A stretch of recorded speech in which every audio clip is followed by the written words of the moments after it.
काँग्रेस व भाजपाने लातूरात केलेल्या आंदोलन आणि प्रतिआंदोलनाने लातूरकरांची चांगलीच करमणूक झाली।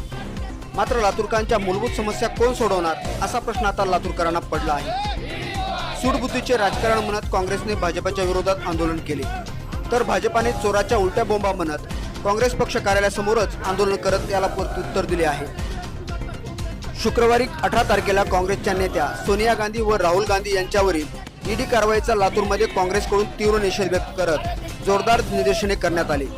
काँग्रेस कार्यकर्त्यांनी या कारवाईला राजकीय सूडबुद्धी असल्याचे सांगत सरकारवर जोरदार टीका केली। या आंदोलनाला प्रत्युत्तर देत भाजपाचे लातूर शहर युवा मोर्चा जिल्हाध्यक्ष ॲडव्होकेट गणेश गोमसाळे यांच्या नेतृत्वात थेट काँग्रेस भवन समोर आंदोलन करून चोराच्या उलट्या बोंबा म्हणत काँग्रेसच्या आंदोलनाला जशास तसे उत्तर दिले। या दोन्ही आंदोलनाने लातूरकरांची चांगलीच करमणूक झाली। मात्र लातूरकरांच्या मूलभूत प्रश्नावर कोण आवाज उठवणार असा प्रश्न सर्वसामान्य नागरिकांना पडला आहे।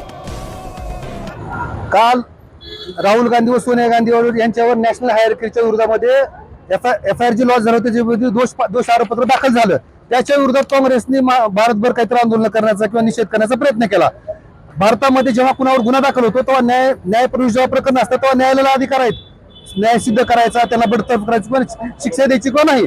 याच्यामध्ये काँग्रेसने जे राजकारण आणलं, खरं तर सर्वसामान्यांवर जेव्हा गुन्हा दाखल होतो तेव्हा कोणी आंदोलन करतं का? मग एक अतिउच्च बहुप्रतिष्ठित लोकांवर जेव्हा गुन्हा दाखल होतो तेव्हा पक्षाचा मिसयूज करणे, 90 कोटीचा भ्रष्टाचार, जेणेकरून ज्याची आज किंमत अरुणजी म्हणल्यासारखं 2000 कोटी आहे, अशा भ्रष्टाचाराच्या विरोधात यांच्यावर गुन्हे दाखल होतात, दोषारोपपत्र जेव्हा दाखल होतं तेव्हा जर हे लोक ते मान्य करत नाहीत, जेव्हा ईडीची चौकशी होते त्या अंतर्गत जेव्हा गुन्हे दाखल होऊन अशा लोकांवर यापुढेही कडक कारवाई हो, याला कोणी या पाठीशी घालण्याचा प्रयत्न करू नये, याच्या विरोधात भारतीय जनता पार्टी युवा मोर्चाच्या लातूर शहरच्या वतीनं आज लातूरच्या काँग्रेस भवन समोर आंदोलन करण्यात आले।